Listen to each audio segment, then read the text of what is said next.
Online judicial point में आप सभी का स्वागत है।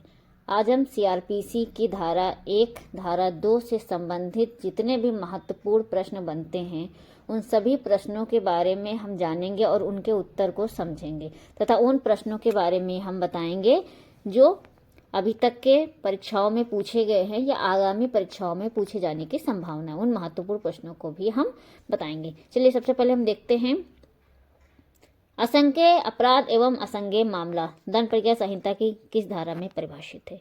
धारा 2 या 2L में असंज्ञेय अपराध की परिभाषा दी गई है। अगला क्वेश्चन है असंज्ञेय अपराध एवं असंज्ञेय मामला से क्या अभिप्रेत है। संहिता की धारा 2 के अनुसार असंज्ञेय अपराध से अभिप्रेत है जिसके लिए पुलिस अधिकारी को वारंट के बिना गिरफ्तार करने का अधिकार नहीं होता है तथा असंज्ञेय मामला से ऐसा मामला अभिप्रेत है जिसमें पुलिस अधिकारी को वारंट के बिना गिरफ्तार करने का अधिकार नहीं होता है। ये इसकी परिभाषा दी गई है। इस पर हमने एक विस्तृत वीडियो बनाई हुई है, जिनको भी विस्तार से समझना है हमारी प्लेलिस्ट में जा करके उसको अच्छे से समझ सकते हैं।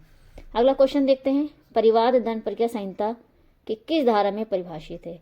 तो कंप्लेंट को धारा 2 या 2D में परिभाषित किया गया है।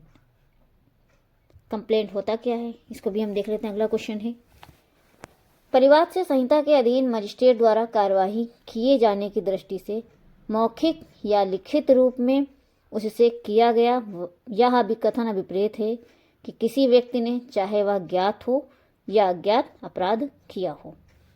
अगला क्वेश्चन है क्या पुलिस रिपोर्ट परिवाद समझा जाता है।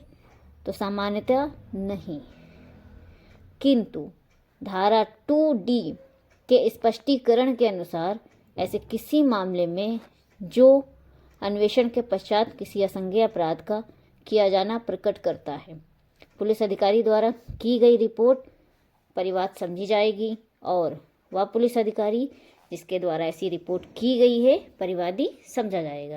इसका क्या अर्थ निकला। तो यही कि अगर किसी मामले में इन्वेस्टिगेशन हो रही है असंज्ञेय मामले में और वहाँ पे अन्वेषण के बाद पता चलता है कि वो उसमें असंज्ञेय मामला है, तो वो जो रिपोर्ट होगी वो परिवाद होगा और जो रिपोर्ट भेजने वाला पुलिस अधिकारी होगा उसे परिवादी समझा जाएगा। ये इसका सामान्यतः अर्थ हमने समझा।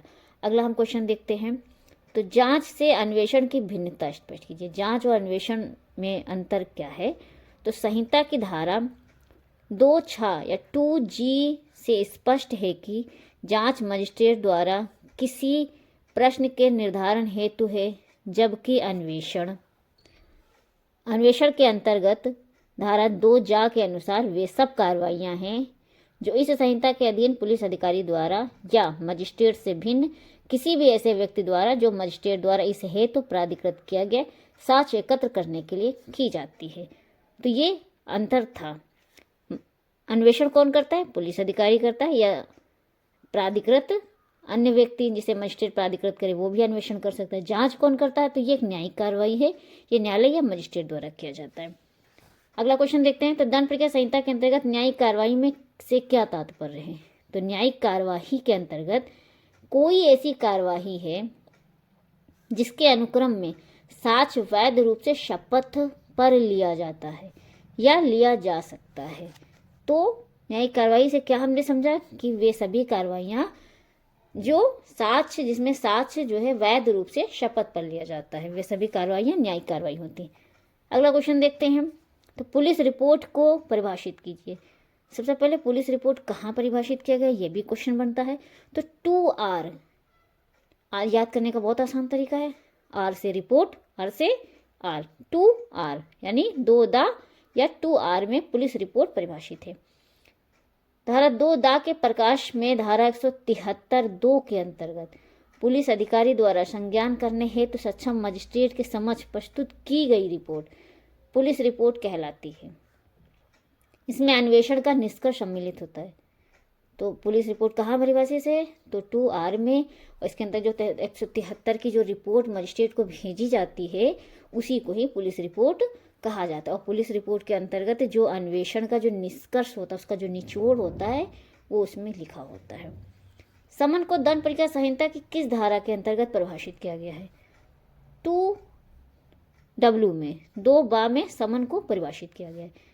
समन मामला किसे कहा जाता है ये भी देख लेते हैं। तो 2 वर्ष तक के कारावास की अवधि से दंडनीय मामला समन मामला कहलाता है। यानी कि 2 वर्ष तक, यानी 2 वर्ष तक के जितने भी मामले होंगे वे सभी समन मामले होंगे। वारंट को दंड प्रक्रिया संहिता की किस धारा के अंतर्गत परिभाषित किया गया है? तो 2X या 2 भा में वारंट को परिभाषित किया गया है। अगला क्वेश्चन देखते हैं। दंड प्रक्रिया संहिता संशोधन अधिनियम 2010 किस तिथि से प्रवृत्त किया गया है? तो 2 नवंबर 2010 से यह अधिनियम प्रवृत्त हुआ। इसमें काफ़ी महत्वपूर्ण क्वेश्चन थे, जैसे कई बार पूछे गए। संज्ञेय अपराध पूछा गया, कहाँ परिभाषित है? 2L में पूछा गया। परिवाद कहाँ परिभाषित है? 2D में। और पुलिस रिपोर्ट कहाँ है? 2R में है। पुलिस रिपोर्ट में कौन सी धारा की रिपोर्ट भेजी जाती है? तो 173(2) की। समन मामला किसे कहते हैं? जो 2 वर्ष तक का मामला होता है। वारंट मामला किसे कहते हैं? जो 2 वर्ष से अधिक का जो दंडनीय मामला होते हैं वे सभी वारंट मामले होते हैं। अन्वेषण कहाँ परिभाषित है? ये सभी क्वेश्चंस को हमने इसमें देखा। ये ऐसे क्वेश्चन हैं जो कई बार एग्जाम में आए हुए हैं। कुछ प्रश्नों को और हम देख लेते हैं। दंड प्रक्रिया संहिता किस दिनांक से प्रवृत्त हुई? तो 1 अप्रैल 1974 से। दंड प्रक्रिया संहिता 1973 का विस्तार क्षेत्र क्या? तो जम्मू कश्मीर राज्य के सिवाय संपूर्ण भारत पर। परंतु 31/10/2019 से अब जम्मू कश्मीर पर भी लागू है। वहाँ पे 370 हटने के बाद अब सारी विधियाँ जो है जम्मू कश्मीर पर भी लागू हो गई हैं। तो ये पहले का था, अब यहाँ पर भी लागू हो गया है। अगला क्वेश्चन देखते हैं। दंड प्रक्रिया संहिता 1973 पर राष्ट्रपति ने कब हस्ताक्षर किया? बहुत इंपॉर्टेंट क्वेश्चन है। तो 25 जनवरी 1974 को। दंड प्रक्रिया संहिता 1973 का अधिनियम संख्या क्या? क्रमांक संख्या इसका क्या है? बहुत इंपॉर्टेंट धारा, तो इसका क्रमांक संख्या 2 है। टोटल कितनी धाराएं इसमें दी गई हैं? 484 धाराएं दी गई हैं। अगला प्रश्न देखते हैं। तो दंड प्रक्रिया संहिता 1973 की जो प्रमुख विशेषता है वो न्यायपालिका को कार्यपालिका से पृथक करना है। दंड प्रक्रिया संहिता के अंतर्गत जांच की जाती है तो मजिस्ट्रेट या न्यायालय द्वारा। निम्नलिखित में से कौन सी प्रक्रिया न्यायिक प्रक्रिया है? तो जांच या विचारण। बहुत इंपॉर्टेंट क्वेश्चन है। अन्वेषण के अंतर्गत पुलिस अधिकारी के द्वारा की जाने वाली सब कार्रवाइयाँ होती हैं, उसका उद्देश्य क्या होता है? तो साक्ष्य एकत्र करना। बहुत बार एग्जाम में आया हुआ क्वेश्चन है। कौन सा बात त्रुटिपूर्ण अन्वेषण से संबंधित है? तो जाहिरा हबीबुल्ला शेख बनाम गुजरात राज्य। ये भी बहुत इंपॉर्टेंट क्वेश्चन, कई बार रिपीट हुआ है। 2 वर्ष से अधिक के कारावास से दंडनीय अपराध का संबंध किससे? तो वे सभी वारंट मामले होंगे। दंड प्रक्रिया संहिता संशोधन अधिनियम 2005 संख्या 25/2005 को राष्ट्रपति की अनुमति कब मिली थी? तो इसका उत्तर 23 जून 2005 है। सौदा अभिभाग प्ले बार्गेनिंग का अध्याय दंड प्रक्रिया संहिता में किस अधिनियम के द्वारा जोड़ा गया है? तो दंडिक विधि संशोधन अधिनियम 2005 अधिनियम संख्या 2 2006 के द्वारा यह जोड़ा गया। इनमें से क्या विपरीत है? तो जमानती अपराध, अजमानती अपराध, संज्ञेय असंज्ञेय अपराध, समन मामला, वारंट मामला, लोक अभियोजक। तो इन सभी को हम बैरेक्ट से आप सभी को बता चुके हैं, वहां से भी आप इसको समझ सकते हैं। इसके लिए धारा 2 परिभाषा खंड देखना पड़ेगा। नागालैंड राज्य को एवं जनजातीय क्षेत्र को इस संहिता के कौन से उपबंध लागू होंगे?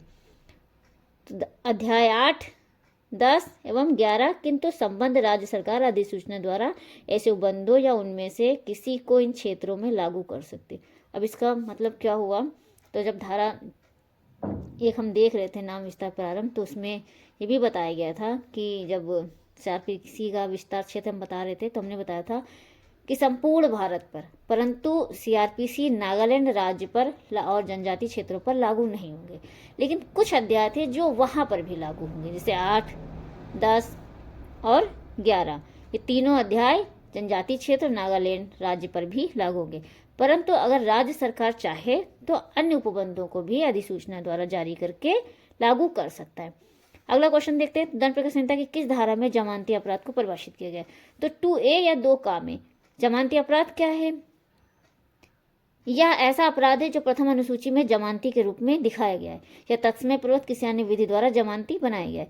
जमानती और अजमानती अपराधों में क्या अंतर है? तो 3 वर्ष से कम अवधि के कारावास से दंडनीय अपराध जमानती एवं उससे अधिक अवधि के कारावास से दंडनीय अपराध अजमानती कहलाते हैं। तो ये हमने धारा 1, 2 से जितने भी क्वेश्चन बन रहे थे महत्वपूर्ण, उनको हमने देख लिया है। अगली वीडियो में हम जो अध्याय 2 दंड न्यायालयों एवं कार्यालयों के गठन के संबंध में जितने भी क्वेश्चंस बनेंगे उन सब पर भी हम सारे क्वेश्चंस लाएंगे। वीडियो अच्छा लगा तो लाइक, शेयर और सब्सक्राइब करें।